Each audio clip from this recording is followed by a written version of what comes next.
Fala galera, beleza? Aqui quem fala, no vídeo de hoje tô trazendo para vocês mais um, sim, o último, infelizmente, desta temporada de 2024. A gente começou já no finzinho, né? Infelizmente, ou felizmente, né? A gente não pegou a temporada toda do Corinthians, mas a gente pegou aqui a parte que mais importa, que foi mais importante e que foi a melhor parte, com certeza, né? A gente conseguiu ver essa arrancada histórica do Corinthians, basicamente é a melhor arrancada da história dos pontos corridos, né? Empatado com o Inter de 2020 e o Atlético Mineiro de 2021, que conseguiu 9 vitórias consecutivas. O time tá voando e vai terminar a temporada voando. E que bom que vai ter uma temporada. Que bom que vai terminar a temporada voando. Então, muito obrigado a todos aí pela presença em mais um vídeo. Não esquece, já deixa seu like, já se inscreve, já deixa seu comentário, porque vou sentir saudade aqui de falar desse Corinthians do Ramon Dias, do Memphis, do Garro, do Alberto. Que eles continuem pro ano que vem, né? Porque ano que vem promete aí, se o time continuar jogando esse fino na bola, com alguns reforços pontuais, como por exemplo um zagueiro, um volante, até quem sabe um ponto lá na frente. A gente vai falar isso no próximo vídeo. Esse ainda não é o último vídeo do ano aqui no canal, vai ter pelo menos mais um e talvez mais uma live. Então não se espantem, não fiquem tristes, porque ainda verão meu rosto mais algumas vezes neste ano. Mas a gente vai comentar esse bagulho de essa coisa. Bagulho, coisa. Tô ficando maluco, eu tô maluco, gente. O Corinthians tá incrível.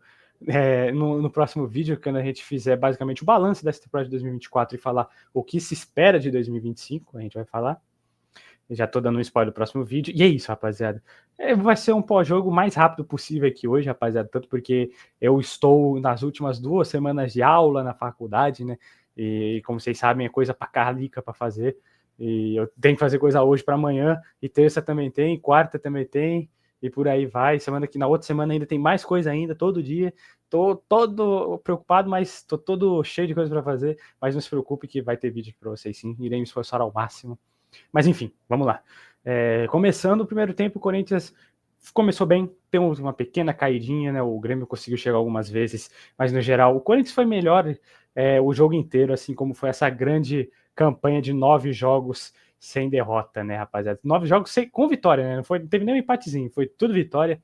E realmente foi uma campanha em tanto do Corinthians nesse segundo turno, principalmente nesses últimos 9 jogos, quando o time precisava ganhar para reagir, para fugir do rebaixamento. A gente ganhou, fugiu tranquilamente do rebaixamento, com 3, 4, 5 rodadas de antecedência, já estava basicamente livre do rebaixamento, e a gente ainda conseguiu o objetivo máximo que a gente podia alcançar no momento, que era a vaga para a Libertadores. Não foi a Libertadores direto, isso, tem essa realidade, né? A gente vai ter que jogar a famosa pré-Libertadores, que dá um pouquinho de calafrio, sim.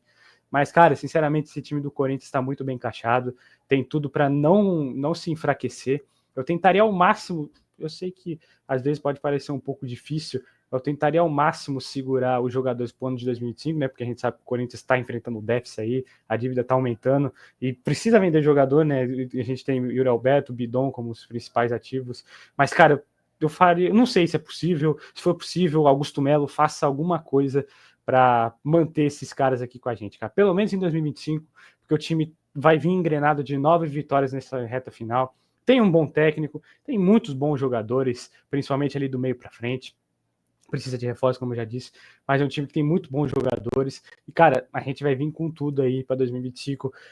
Uma esperança real de título. Acho que nem em 2022 a gente tinha esperança, né? A esperança foi construída ao longo do ano, quando chegou o Vitor Pereira. E se a gente for pegar a bola jogada, né? Eu vi até essa semana, né? Esses últimos dias, esse debate no Twitter, de quem teve melhor resultado, se foi o Ramon ou o Vitor Pereira. Na minha opinião, já é o Ramon, com certeza, porque só do fato do time jogar muito mais bola e conseguir agradar mais os torcedores, conseguir uma sequência incrível, histórica de vitórias, já torna ele melhor que o Vitor Pereira, que é um técnico bem do sortudo, né?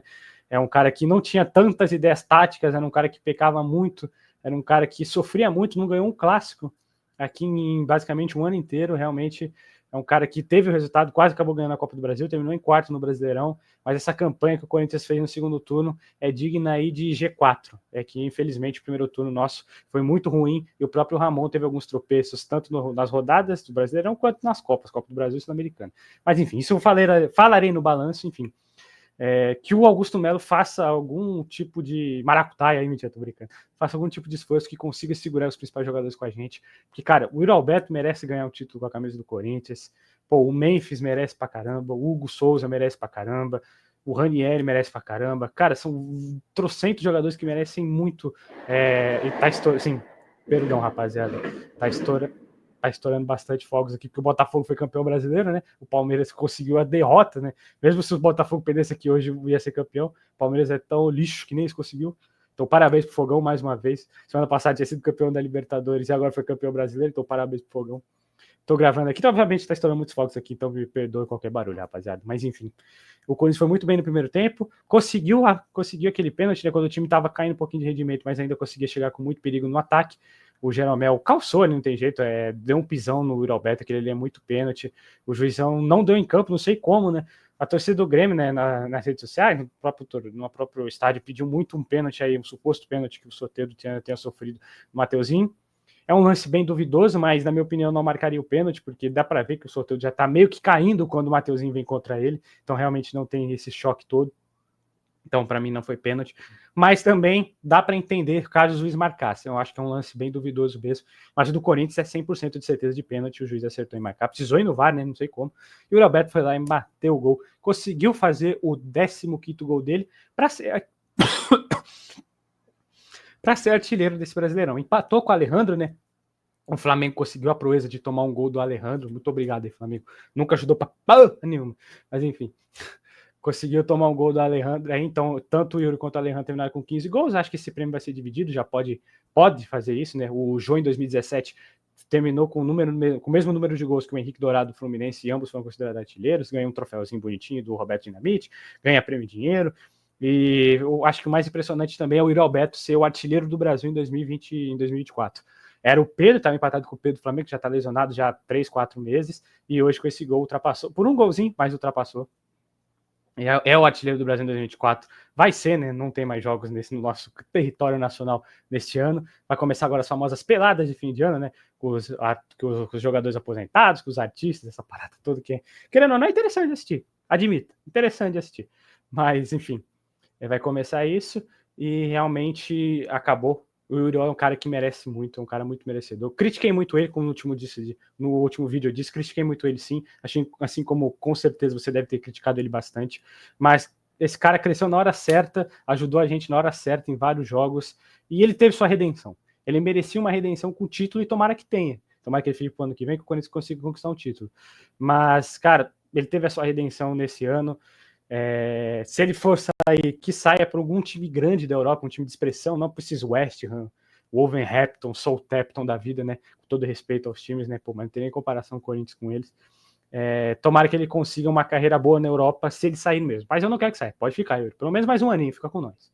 Mas enfim, o primeiro tempo terminou 1-0 pro Corinthians, bateu muito bem o pênalti do Alberto. Segundo tempo, o Corinthians controlou um pouquinho mais a partida, trocou mais um pouquinho de passes, sofreu um pouquinho mais, é verdade, o Grêmio melhorou, poderia ter feito gols, né? O Hugo Souza fez uma boa defesa logo aos 2, 3 minutos na cabeçada do Bright White, depois de uma falta que ele fez uma defesaça, também fez uma outra defesa no cantinho dele que estava indo, né? Ele pulou, conseguiu saltar, fez uma defesa, provando que ele é um baita goleiro, e teve alguns jogos aí que ele teve algumas falhinhas, não estava meio desatento, o pessoal pegou meio no pé dele, falou que será que vale mesmo? Será que ele é o goleiro titular do Corinthians? Para mim, ele é muito titular, mesmo com possíveis falhas. Ele é um cara que tem 20 e poucos anos, ou seja, ele vai amadurecer e vai melhorando.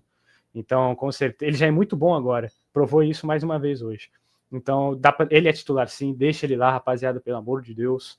O Hugo Souza, nosso titular, fez uma boa partida hoje, garantiu o vice do Coringão na partida, a gente segurou muito bem 1-0, né? Enquanto isso, foi uma rodada meio maluca, né? A última rodada é sempre assim, você tem que ver quem vai ser campeão, quem vai para Libertadores, quem vai para Sul-Americana, quem vai cair. Acabou caindo no Atlético Paranaense, né? Que pena. Fico muito triste com uma notícia dessa. Mas, enfim, a gente não assiste muito bem nenhum jogo, né? Eu, obviamente, foquei no jogo do Corinthians para poder fazer esse vídeo, essa análise aqui para vocês, mas toda hora colocando no jogo do Atlético Paranaense, toda hora colocando no jogo do Palmeiras, do Botafogo, até mesmo aí no jogo do...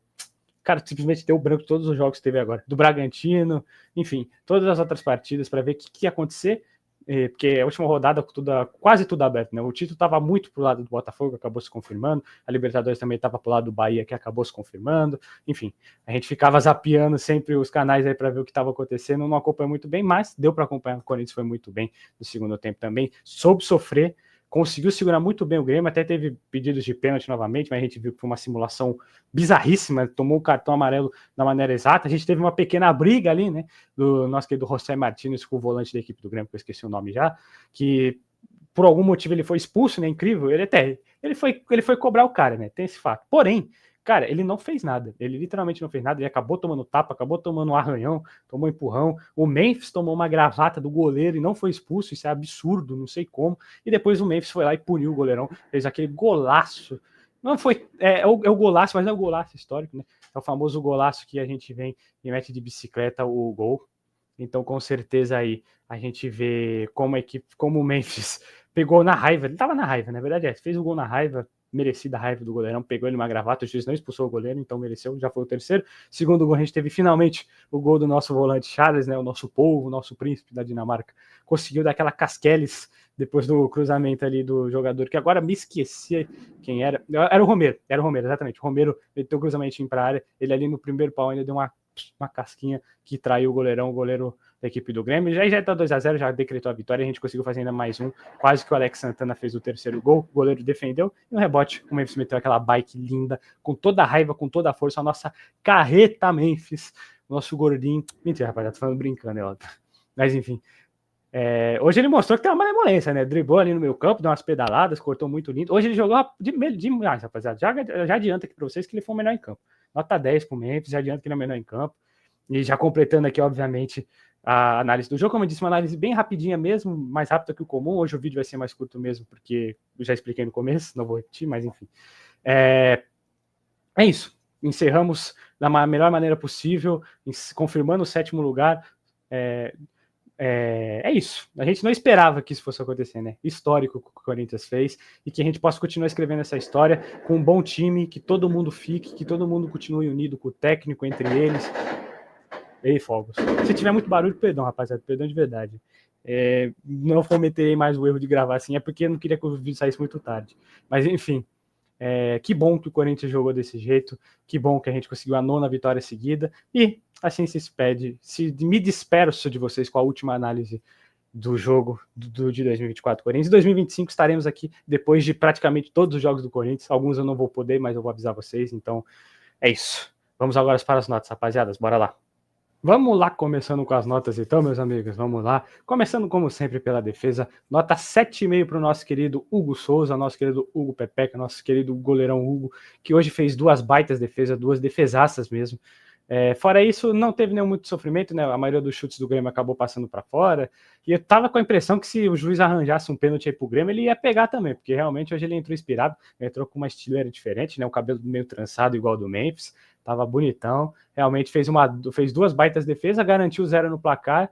E realmente isso, querendo ou não, com essa defesa do Corinthians, que sempre foi meio merdeiro o campeonato inteiro, é uma coisa meio que impressionante, né? Ele sempre salvava, às vezes, a cara dessa defesa dos zagueiros, dos laterais, e hoje ele, mais uma vez, conseguiu fazer 2 boas defesas em falhas que os zagueiros, querendo ou não, os nossos zagueiros têm algumas falhas nos jogos, né? Isso é algo que a gente tem que abrir o olho para a próxima temporada. E ele estava lá para garantir, mas nem sempre ele estará, né? Porque, obviamente, ele é um cara jovem, tá chegando agora, tem nenhum ano de clube, mas já tá extremamente identificado, mas enfim, é um cara jovem, não tem nenhum ano de clube. Uma hora ou outra ele vai acabar falhando, rapaziada. É comum para todo e qualquer goleiro.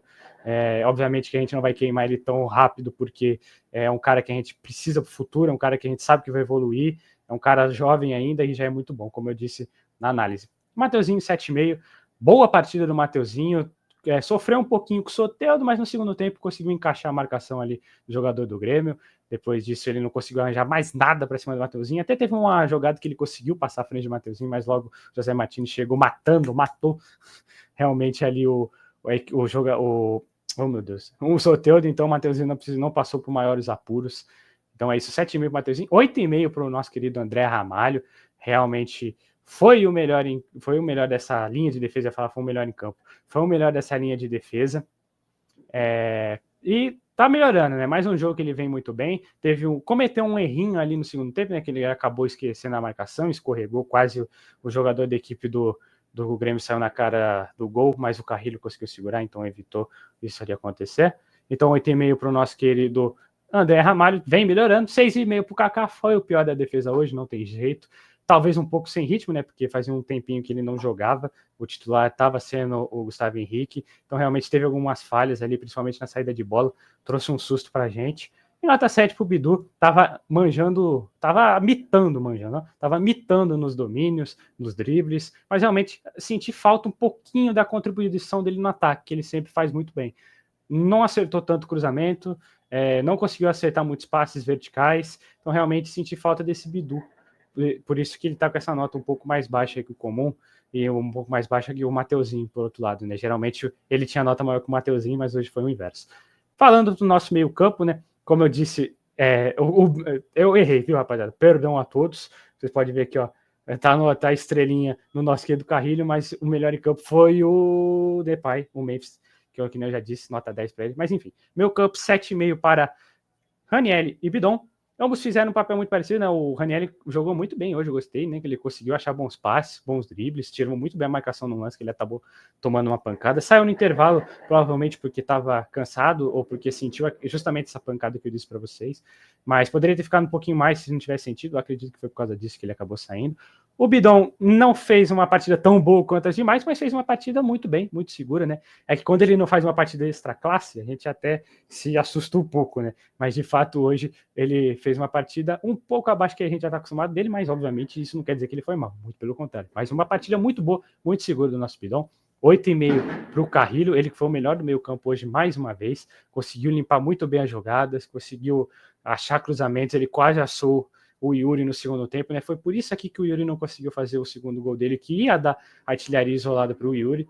Realmente o Carrilho fez mais uma boa partida, tomou um cartão amarelo e infelizmente precisou sair porque ele estava precisando parar bastante o ataque do Grêmio, né? Uma hora ou outra ali ele ia acabar tomando o segundo amarelo e ser expulso. É algo que ia comprometer muito, principalmente depois da expulsão do Zé Martins, né? Então, realmente precisou tirar o Carrilho, mas se não tivesse com o amarelo, dá para deixar ele mais um pouquinho. E o Garrito, infelizmente, não foi tão presente hoje, mas conseguiu sim achar alguns passes, alguns lançamentos. Enfim, ele jogou, fez uma boa partida, mas assim como a mesma coisa que eu falei pro Bidon serve para ele. Quando ele não faz uma partida masterclass, a gente até estranha um pouco, né? Mas de fato fez uma boa partida ali o nosso querido Rodrigo Garo. Nos despedimos dele sem uma assistência, sem um gol dele, né? Que tristeza. Mas ele ajudou a gente demais essa temporada, então graças por ser diferente, como sempre. E no ataque, o melhor em campo. Querendo ou não, ficou com uma estrelinha aí o Memphis, né? Então, mas é isso aí. O melhor em campo foi o Memphis hoje, disparadamente ele. Ele driblou, ele brincou, fez golaço. Poderia ter contribuído com assistência, quase que mais uma vez o Yuri consegue completar pro gol, né? Tava todo mundo procurando o Yuri ali para ele conseguir fazer o gol que ia de fato consolidar ele como artilheiro isolado. Não conseguiu, infelizmente, mas, cara, o que o Memphis jogou hoje foi brincadeira. Quase fez um golaço no primeiro tempo de fora da área, conseguiu fazer o gol dele, que foi um golaço, tomou gravata do goleiro e não abaixou, e não se escondeu, não ficou com medo, não se intimidou, foi para cima. Enfim, que jogador é Memphis Depay, e vai ser importantíssimo, ele é craque demais, ele é gênio. E ó, meu pai falou que ele é craque. O meu pai falar que um jogador é craque é raríssimo, viu, rapaziada? Porque ele não é muito de falar que o jogador é craque. Ele fala mais que a rapaziada da época da década de 90, 80 do Corinthians, que eram craques, né? Hoje em dia é muito difícil ele falar que um jogador é craque. Se ele falou que o Memphis é craque, é porque ele é muito craque. A nossa carreta Memphis, né? Ó, quem tá aqui, ó. Ele veio visitar diretamente vocês hoje na análise. A carreta Memphis, só se for a carreta essa daqui, né? A carreta do Optimus Prime, o nosso Optimus Prime, o nosso salvador. Muito obrigado por tudo, Depay, Memphis. Devemos muito a você, e você, para mim, tem tudo para ser ídolo do Corinthians. Você vem para a história. Assim, ó, muito obrigado, muito obrigado. Participação especial hoje, viu, rapaziada? Memphis Depay aqui no análise aqui no canal do Bel Maria. E nota 8 pro Yuri. Tava um pouquinho ansioso, infelizmente, né? Fez o gol dele, poderia ter feito outro gol, mas tava ansioso. Dava para ver que ele tava ansioso. Se não tivesse tão ansioso, acho que naturalmente teria saído o segundo gol dele, mas ele fez o golzinho dele, necessário para ser artilheiro do Brasil, necessário para ser artilheiro do Brasileirão. Então, tá ótimo. Valeu, Yuri. Falando agora dos nossos queridos reservas, 6,5 para Alex Santana, porque entrou bem, entrou um pouco. Aí começou a estourar um monte de fogos, rapaziada. Mas enfim, o Alex Santana entrou muito bem. Teve alguns erros, sim, demorou para pegar no ritmo, mas quase fez o gol, né? Bateu muito bem o goleirão que defendeu, e no rebote o Mendes fez o gol, mas enfim. Thales Magno que achou o baita passe no Alex Santana, achou o baita passe. Entrou um pouquinho desligado, assim como o Alex Santana, entrou um pouquinho desligado, mas foi melhorando. O Romero, que, cara, já disse, sou fãzaço do Romero, esse cara, para mim, tem que ficar no Corinthians, pelo menos para 2025, tá com embrolho aí na renovação de contrato dele, infelizmente, né? Porque para mim resolvia logo isso daí imediatamente. Porque, cara, a gente precisa do Romero em 2025. O cara tem tudo para ser um líder do elenco. Ele é um líder do elenco, né? Querendo ou não. É um cara que sabe segurar jogo, sabe prender a bola, pode, às vezes, fazer um gol importante, dar uma assistência importante como foi hoje, assistência para o Charles. Charles, nota 7 só pelo gol, também entrou mordendo bastante, acertou bons passes, então parabéns, Charles, só isso mesmo. Só isso não, né, pô, o cara foi bem. Mas enfim, nota 6 pro nosso querido José Martins, entrou bem, não achei que ele entrou mal não, mas enfim, ele acabou se envolvendo na briga lá, na confusão, não merecia ter sido expulso, a verdade é essa, mas foi expulso, e obviamente que isso tem que diminuir um pouco a nota do jogador, né, fazer o quê? E nota 8,5 para o nosso querido Ramon Dias e Emiliano Dias. Armou o time muito bem hoje, o time conseguiu jogar no primeiro tempo, no segundo tempo, soube sofrer, isso é muito importante. Então, por que você não deu 10 para eles, Biel? Pelo simples fato de que vocês tiraram o Yuri Alberto. Pô, deixava ele até o final, vai que ele faz um golzinho aí numa sobra, como por exemplo o Memphis fez, ou uma casquinha que nem o Charles fez. Por que não? Poderia ter deixado ele até o final, sim, pô. Ele não tinha problema de cartão, não tinha problema de lesão, só se ele estava muito cansado mesmo, mas enfim. É só por causa disso mesmo. Nota e meio pro Ramon e Emiliano Dias, os meus técnicos para 2025, os nossos técnicos para 2025, e vamos para a história, querendo ou não, rapaziada, tomara que dê tudo certo sim. E é com isso que eu me despeço de vocês, minha rapaziada. Como eu disse, o vídeo hoje vai ser um pouquinho mais rapidinho que o comum, porque todos esses problemas que eu tenho que fazer, tudo que eu tenho que resolver, enfim. Isto é vida adulta, rapaziada. A gente vai envelhecendo, vai ficando adulto, não tem jeito. Tem faculdade, tem trabalho, tem estágio, tudo. Mas enfim, é isso, rapaziada. Muito obrigado a todos que estiveram comigo nesses vídeos aqui de análise do pós-jogo do Corinthians. Graças a Deus, graças a São Jorge, a gente fez aqui somente de vitórias, né? Mas eventualmente vai ter um de empate, um de derrota, né, rapaziada? Porque querendo ou não, acontece, né? Acontece. Mas enfim, tomara que tudo dê certo. E foi muito legal acompanhar essa reta final de 2024, uma reviravolta imensa. Os famosos plot twists que acontecem em novembro, dezembro, aconteceram de uma maneira muito positiva pra gente. E que bom, vamos sonhar assim com o Paulistão. Paulistão dá pra ganhar sim. Vamos sonhar com o Copa do Brasil, quem sabe. Brasileirão é um pouquinho mais complicado porque é um torneio muito longo, né? E se você oscilar 2, 3 rodadas, você pode perder um título, por exemplo. Como foi o Botafogo no ano passado, que oscilou muito, né? E acabou perdendo o título mesmo com uma vantagem enorme. Você vê como o Brasileirão é um campeonato bem traiçoeiro. Então, não, se a gente ganhasse, tá ótimo, né? Óbvio, não vou reclamar nunca, muito pelo contrário, mas enfim. E na Libertadores, que a gente vai começar desde a pré, vamos ter que fazer uma campanha e tanto, porque tá ficando difícil, os times brasileiros estão dominando muito. Mas, cara, só de não ter Atlético Mineiro, o Fluminense querendo ou não um time chato, o Grêmio é um time chato, o Atlético Paranaense que caiu vivia sendo um time chato na Libertadores, enfim. Não vou falar que é acessível, muito pelo contrário, acho que o Corinthians não entra como favorito na Libertadores, mas é um time sim que a gente tem que ficar de olho, né? Os outros têm que ficar de olho na gente, porque a gente vem para a história. Querendo ou não, tem algo reservado especial pra gente, rapaziada. Vamos acreditar sim, vamos acreditar no Corinthians em 2025, rapaziada. Tô com fé. Segura na mão de Deus, segura na mão de São Jorge e vamos com tudo, vamos todos um só, porque é isso. O já rebaixado Corinthians termina o Brasileirão de 2024 na 7ª colocação, algo impensável alguns meses atrás, com 56 pontos, 15 vitórias e o número de empate e derrota, não vou saber agora, mas enfim. Cara, que legal, que legal. Foi muito legal acompanhar essa jornada final, a gente se empolgando de novo com o Corinthians. Um beijo, um abraço a todos que estiveram aqui comigo mais uma vez, que estiveram aqui comigo mais um episódio das análises pós-jogo. Como eu disse, vai ter pelo menos mais um vídeo até o final do ano, viu, rapaziada? Um beijo, um abraço para todos. E é isso, né, rapaziada? Até ano que vem, até o próximo vídeo. E é isso. Vai, Corinthians, cacete! Corinthians!